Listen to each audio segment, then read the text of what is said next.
Hello, this is Lady Boulay, and I hope you're having a beautiful day. Thank you for your support. Thank you for subscribing to the channel. Thank you for your comments, and thank you for your thumbs up. Thank you for all you do to support the channel. And yes, we are commanded to love one another, whether we want to or not, or whether we agree with each other or not. And today I'm asking, why do so many Africans flee their homelands? Now, this is a video that I saw from Dunny on Time Out, but I checked it with the co-pilot, and so I'm going to give some commentary after I play the video. Over 500,000 African immigrants is about to flood Europe, y'all. They coming from Libya. The Greek government just issued a warning that, yeah, it's not if it's going to happen, it's when it's going to happen. They're about to put the whole AU on these boats, the whole African Union. It's not just Africans from Libya, but they're like Nigerian, they're Sudanese, they're Cameroonians. They're all loading up these boats and they're coming to Greece. Over 500,000 of them, they're going to be claiming asylum, but they're not really seeking asylum. They're just illegally entering into Greece, and they're trying to come up with a plan to prevent this from happening. So here's what's actually happening. Greece's migration minister said there are about 550,000 migrants currently in Libya from countries like Chad, Sudan, Nigeria, Egypt, who might try to reach Europe. So they're not already there yet. They're trying to get to Europe. But TikTok has turned that into 500,000 people are literally on boats headed to Greece right now. That's not really what the report says. That's not what the official report says. But that's what it comes down to. Over 500,000 people from Africa are trying to come to Greece to spread out to different countries of Europe. Most of these people are still in Libya. Many will never leave because, Libya still has slavery going on over there, they say. That's what the news report says. But Greece has already tightened its border laws. They're working with the EU to stop boats before they even launch. Those Africans save and they shake everybody down in the village. They're trying to get away from Africa. So no, there isn't a 550,000 person wave sailing toward Greece today. So TikTok is saying that they're already come their way, but they're not on their way yet, according to my report.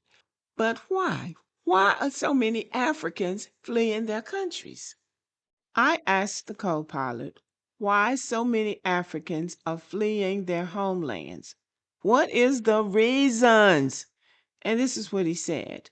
Migration out of African countries is driven by systems, not behavior. And those systems are powerful enough to push millions of people to risk their lives. Here are the biggest forces. So according to the co-pilot, these are the reasons why the Africans are risking their lives and going places that they are not wanted to seek a better life for themselves. Now, full disclosure, the co-pilot didn't say, but I added they're going places that they are not wanted because they are. America, Australia, even the Africans don't want them coming to their countries. South Africa is complaining. Ghana is complaining. All of the African countries are complaining now about migration. So migration is not as popular as it has been because when masses of people migrate to another country, they change the culture of that country. And sometimes they're not able to get along with the people who are already in the country. So they pick fights with people like us, like the black people, because the white people are picking fights with them. These are my words. But according to the co-pilot, the number one reason they're leaving is because of economic collapse and lack of opportunity. Many African economies rely heavily on raw materials, which are oil, gold, copper, cocoa, etc. Foreign companies extract wealth from these countries. Those companies are extracting billions from those countries, and yet they're working the people for pennies. Now, I believe those governments, those presidents, and people like that are getting something, but the people of those countries remain poor. The unemployment for young people is between 30 and 60%. It is unconscionable the way those people are taken advantage of. When a country can't create jobs for its young population, migration becomes a survival strategy. So it is those countries' job to create opportunities for their youth and jobs for their people. It's not for the people to have to run to other countries all the time to make a living for themselves. The second reason, according to the co-pilot, that the Africans flee is political instability and corruption. Coups, authoritarian governments, and weak institutions make daily life unpredictable. People flee because elections are rigged, police are abusive, leaders stay in power for decades, public money disappears. This creates a cycle where the country never stabilizes enough to grow. That is a reason for them to leave, but they need to prepare to live in other countries because other countries are not like their country. They can't create their countries in other people's country. So they need to fight for their own countries. That's what I see because they make trouble sometimes in other countries or other people see them as being a problem. So they need to stay in their countries where they know each other and the people and fight for their country and for their rights. The third reason that they flee their countries is conflict and insecurity. Armed groups, militias, and extremist organizations operate in regions like northern Nigeria, Mali, Burkina Faso, Somalia, Sudan, and eastern Congo. When your village is burned or your family is threatened, leaving becomes the only option. The fourth reason they flee their homelands is climate change and environmental collapse. Africa is one of the most climate vulnerable regions on Earth.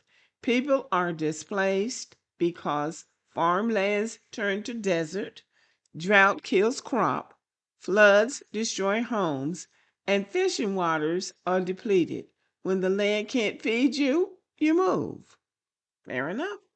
And the fifth reason that Africans flee their homelands is because of the colonial legacy and global power imbalance. This is the part that people rarely say out loud. Borders were drawn by Europeans, not Africans. Resources were extracted for centuries and are still being extracted. Economies were built to serve Europe, not local populations, and many countries never recovered from that structure. Well, let them tell that they're smarter than everybody else and they know more than everybody else. Seemed like they could figure this out. Even today, foreign powers and corporations still control mines, oil fields, ports, and trade routes. See, if you're so smart, you ought to be able to figure out how to get the Europeans out of your countries. For all of their smartness, many African nations are dependent and underdeveloped. The co pilot ends this way. Most Africans who flee are not running to the West because they love the West. Yes, they do. They are running away from systems that make survival impossible. Here's the twist: most African immigrants don't go to Europe or the US. They migrate within Africa to neighboring countries, and they are sick of each other too. I'm going to end with my words. Africans need to stay in Africa because they understand each other. We don't understand them in the West. We are African descended, but we are not Africans. They want us to be Africans, but we're not. We've been in America since before America was America. We have been living among white people and the Native Americans since the beginning. We don't know anything about Africa, and yet they come here expecting us to know something, as if they're expecting us to know something about being African. We don't. So before they leave the shores of Africa, they need to have a class on, in fact, they need to have a course on manners in the West and how people behave and think in the West, because they don't behave and think like the people do in Africa, because if they did, we would be in the same shape. So Africans need to take a lesson on politeness, on etiquette, and on how you act when you go to somebody else's country. Okay, that's all I have to say today. Thank you for listening and have a good day.